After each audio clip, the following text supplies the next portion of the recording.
Hey guys, welcome back to NFL Trading Room. Today we've got a fun video for you. We are going to be going over my offensive my guys coming out of the summer scouting period.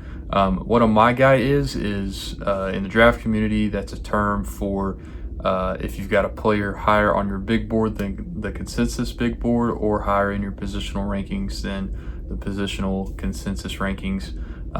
We're going to be going over one for each position, so quarterback, running back, receiver, tight end, offensive tackle, and interior offensive line. So super excited for this one, and let's get started. All right, first we're going to touch on quarterback, and if you've followed fantasy trading room content from me over the past few weeks especially, you're going to know this answer. It's Josh Hoover out of TCU. He is QB 15 on the consensus big board, and they're 194th overall player. Meanwhile, on my board, he's my quarterback 5 and my 45th overall player, so much higher on Josh Hoover than consensus.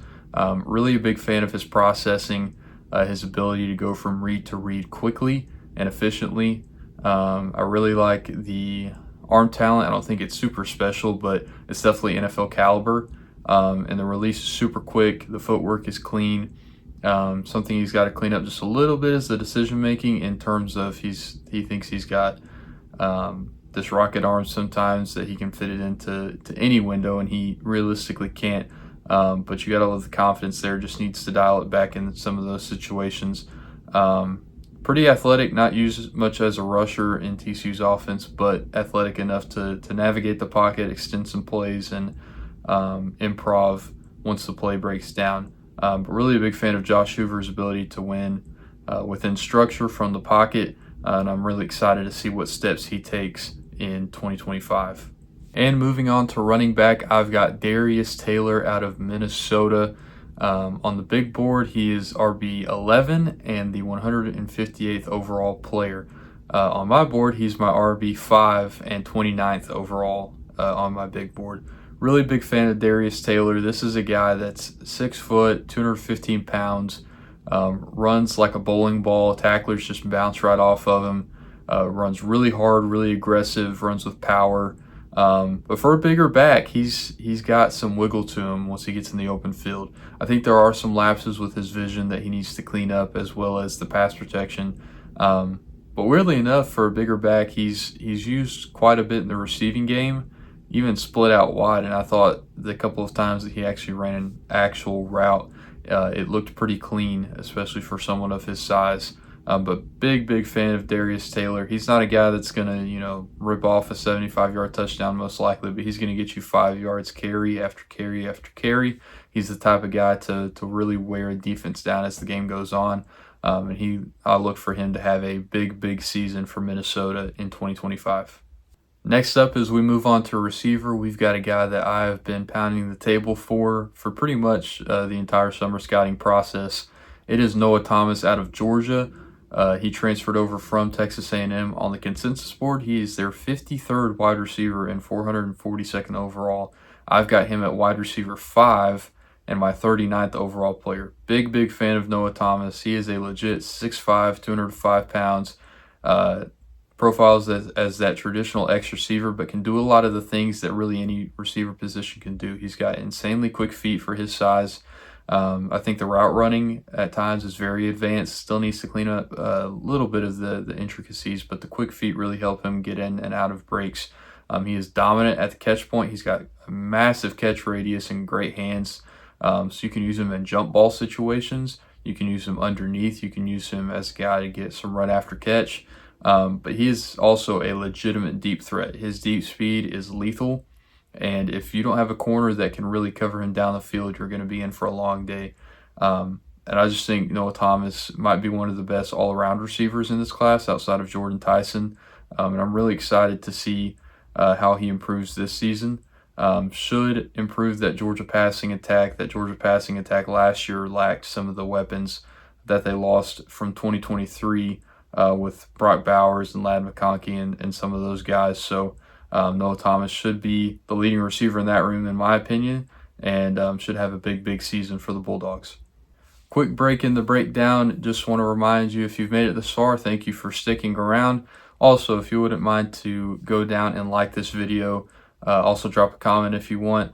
It would just let us know that you're enjoying the content. And let's get into the rest of this list.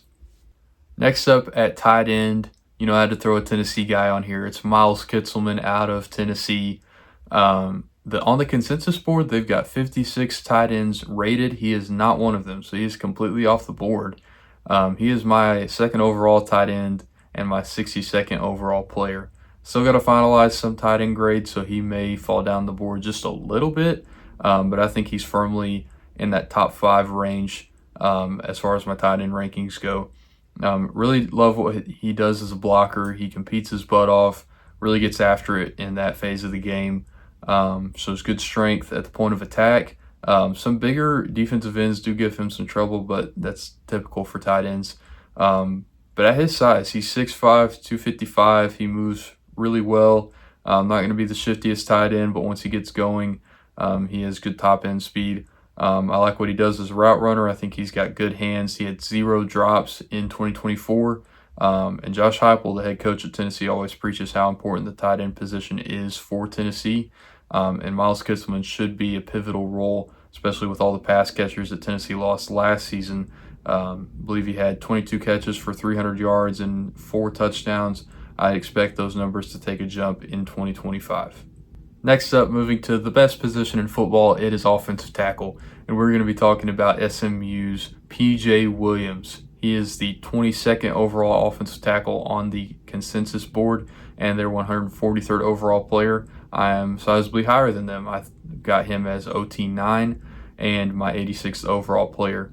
Really loved how P.J. Williams developed as the season went on. He was just a redshirt sophomore last year. If you look at a lot of the early season tape, you'll see some of the technical deficiencies and stuff like that. And then you fast forward to the Boston College tape later and then the Clemson tape, and it looked like a completely different player, especially the Clemson game, which was very impressive. He didn't have a ton of matchups against TJ Parker, the elite edge out of Clemson. But Clemson's edge room was really good last year, even outside of TJ Parker. And PJ Williams did a great job at showing his power, showing his hand placement, broke out the snatch trap from time to time, which is really nice to see from him. Really like what he brings as an athlete, and just stacking another season of starting experience on top of it. I'm really excited to see what his 2025 looks like, and he could absolutely be a guy that rises up the board come next April. And rounding out this list at interior offensive lineman, we've got Vega Ione. He goes by Vega, and that's what we're going to call him. That's a lot easier than pronouncing his full first name. But Vega Ione is the 13th overall interior offensive lineman on the consensus board, and their 155th overall player. I've got him a lot higher. I've got him as my top-ranked interior offensive lineman and my 7th overall player. I think this guard class isn't necessarily up to what we've expected. Like coming off the past couple years, we've had some good guard classes in the past few years of drafts. And there are good guards out there like Jaden Roberts from Alabama, DJ Campbell from Texas. And if you're talking about the interior offensive line group as a whole, the center class is really good with guys like Connor Liu and Bryce Foster and Logan Jones, Parker Brailsford, and there are some others in there. But I think Vega is easily the best guard in this class, in my opinion, and he's even better than the centers that I've watched as well. So he is my top-ranked interior offensive lineman. Really good athlete, extremely powerful. He is not satisfied with a rep until the defender's on his back, and I love to see that nasty from offensive linemen.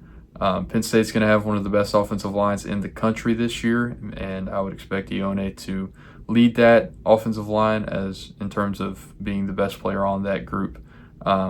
As far as the pass protection goes, I thought it was really clean. The snatch trap he broke out was probably the most violent that I've seen from this draft class. I really like the hand placement. There are the occasional rep where in pass protection he can lose to an inside move. So I'd like to see the feet be a little bit quicker in that area, but he was maybe the most fun player to watch because Penn State a lot of the time would, because of course you're watching offensive linemen from the end zone angle and you're looking and you're like, well, where is 71? and then you see him motion across the formation as like this tight end insert on a zone split scheme, and he just levels the defensive end that's trying to crash from the opposite side, which is just super fun to watch. Really unorthodox way to use your best offensive lineman, but it was really fun to watch, and I'm really excited to see what he does in 2025. Penn State's going to be playing a lot of big games against a lot of good defensive lines, so we're going to get to see him against a lot of good competition, and I expect him to hear his name called early next April. And that wraps up our offensive My Guys list. If you wouldn't mind, again, just if you enjoyed the video, just go down and drop a like. That would really let us know that you enjoyed the content, and we'll keep bringing more stuff like it to you on this channel. Really excited to get another season of film on these guys. Super excited for college football week 1 coming up this weekend. We just had week 0 this past Saturday. Super fun games, especially between Iowa State and Kansas State. But really excited to break down these guys over the coming months. Soon we're going to have a defensive My Guys list, as well as a mock draft coming soon once I finalize my top 50 board, which will be in the next couple of days. So we'll hopefully get that out within the next week or so. But again, thank you guys for watching. I really hope you enjoyed the content, and we'll see you guys next time.